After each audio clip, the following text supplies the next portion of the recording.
નમસ્કાર,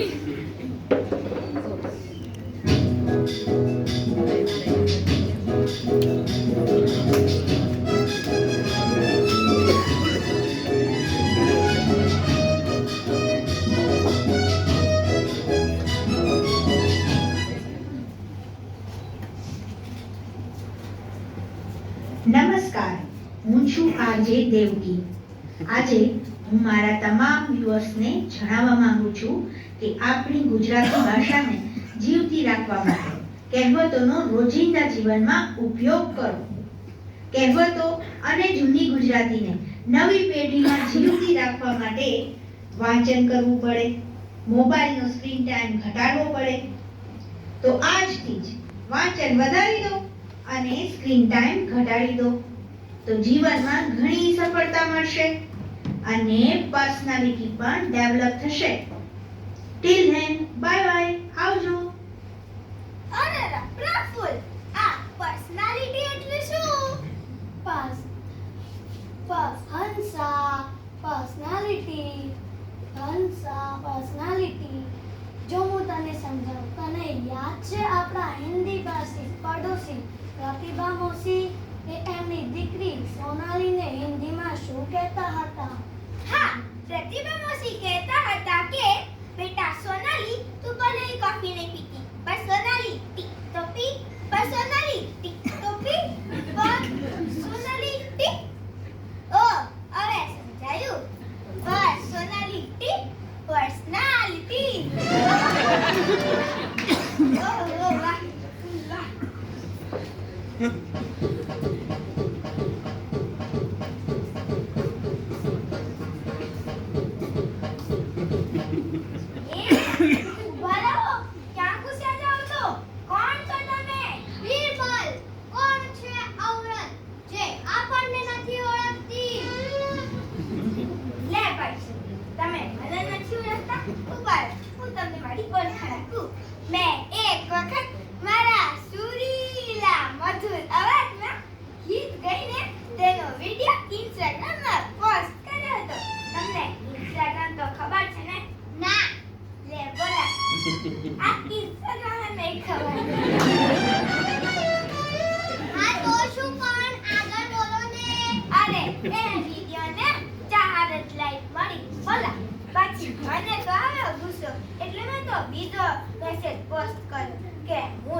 પછી શું તમને ખબર છે? મારી એક પોસ્ટને 4000 લાઈક મળી. તો આ છે અમારી હંસા, અને તમે કહો છો આને નથી ઓળખતા? ખરેખર માસ્ટરપીસ છે તમારી.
લાવો તો તમારી સોટી હમણાં બંનેને યાદ કરાવું. અરે શાંતિ રાખ સાબુ, શાંતિ. અમને તારી શક્તિ ન દેખાડ, અમની દયા ખા દયા. અમને બિચારાએ નાનપણમાં પુસ્તક વાંચ્યા જ નથી તો કહેવતોની પણ ક્યાંથી ખબર હશે? તે તો કહેવત સાંભળી છે ને, ખાખરાની ખિસકોલી શું જાણે સાકરનો સ્વાદ. ના ચાચાજી, મને આ કહેવત નથી ખબર. તો ચલો આપણા ઓડિયન્સમાંથી જવાબ લઈએ. ઓડિયન્સ, તમને કોઈને ખબર છે ખાખરાની ખિસકોલી શું જાણે સાકરનો સ્વાદ આ કહેવતનો અર્થ? Take the mic. Take the mic.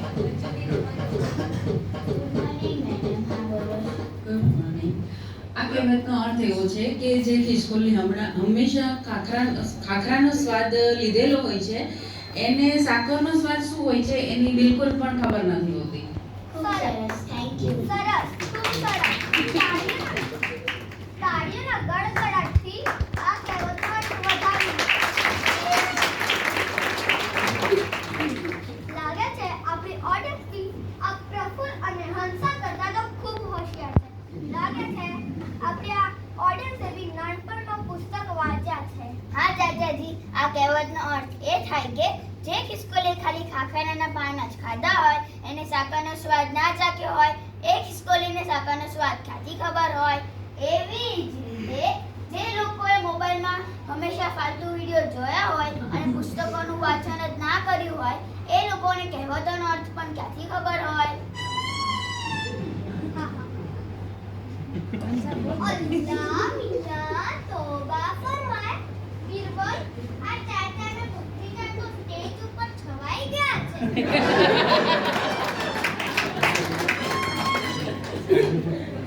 જી બાદશાહ સલામત.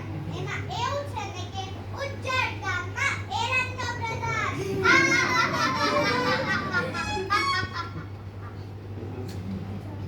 તો ચાલ બીરબલ, ને કર તારી બુદ્ધિનો કમાલ. ઉજ્જડ ગામમાં એરંડો પ્રધાન. આ કહેવતનો અર્થ સમજાવ. જી જહાંપનાહ. તો ઓડિયન્સ, આપને કોઈને ખબર છે કે કહેવતનો અર્થ ઉજ્જડ ગામમાં એરંડો પ્રધાન એટલે શું?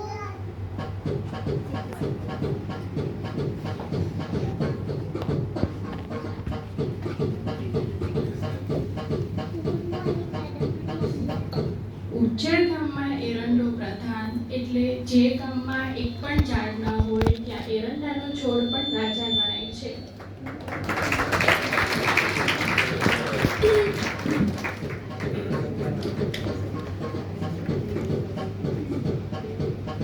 બહોત ખૂબ, બહોત ખૂબ. તો જોયું પ્રફુલ્લ ને હંસા? વાંચન કરીએ તો જ ફટાફટ જવાબો આવડે. પ્રફુલ્લ અને હંસા, તમને ખબર છે આ અમારી ઓડિયન્સ જમનાબાઈ નરસિંહ શાળા દ્વારા શરૂ કરાયેલા બોર્ડ ઓવર બુક્સ કાર્યક્રમમાં પોતાના બાળકો જોડે બેસીને વાંચન કરે છે. એટલે જ તેમને બધી કહેવતોના અર્થ ખબર છે. ઉજ્જડ ગામમાં એરંડો પ્રધાન એટલે જે ગામમાં એક પણ ઝાડ ના હોય ત્યાં પણ એરંડાનો છોડ પણ રાજા ગણાય છે. એવી જ રીતે ઓછી બુદ્ધિવાળા માણસોની વચ્ચે થોડી બુદ્ધિવાળા માણસ પણ મહાન ગણાય છે. ચાચાજી, આ નકલી બાદશાહ અને એના બીરબલને બંધ કરાવો ને. ખામોશ! નકલી કોને કહે છે? નકલી તો તું છે, તું. અમે તો એવી રીતે કામ કરીએ કે ડાબા હાથે કામ કરીએ તો જમણા હાથને બી ના ખબર પડે. એમ, તમારો જમણો હાથ તૂટેલો છે? જા બીરબલ, ના મારી તલવાર. હવે તો એક ઘા ને બે કટકા.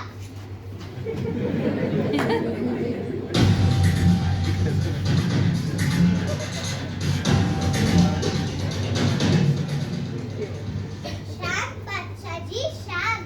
કેમ કે શીર સલામત તો પાઘડી અજાર. અને સાબુત, તું પણ શાંતિ રાખ.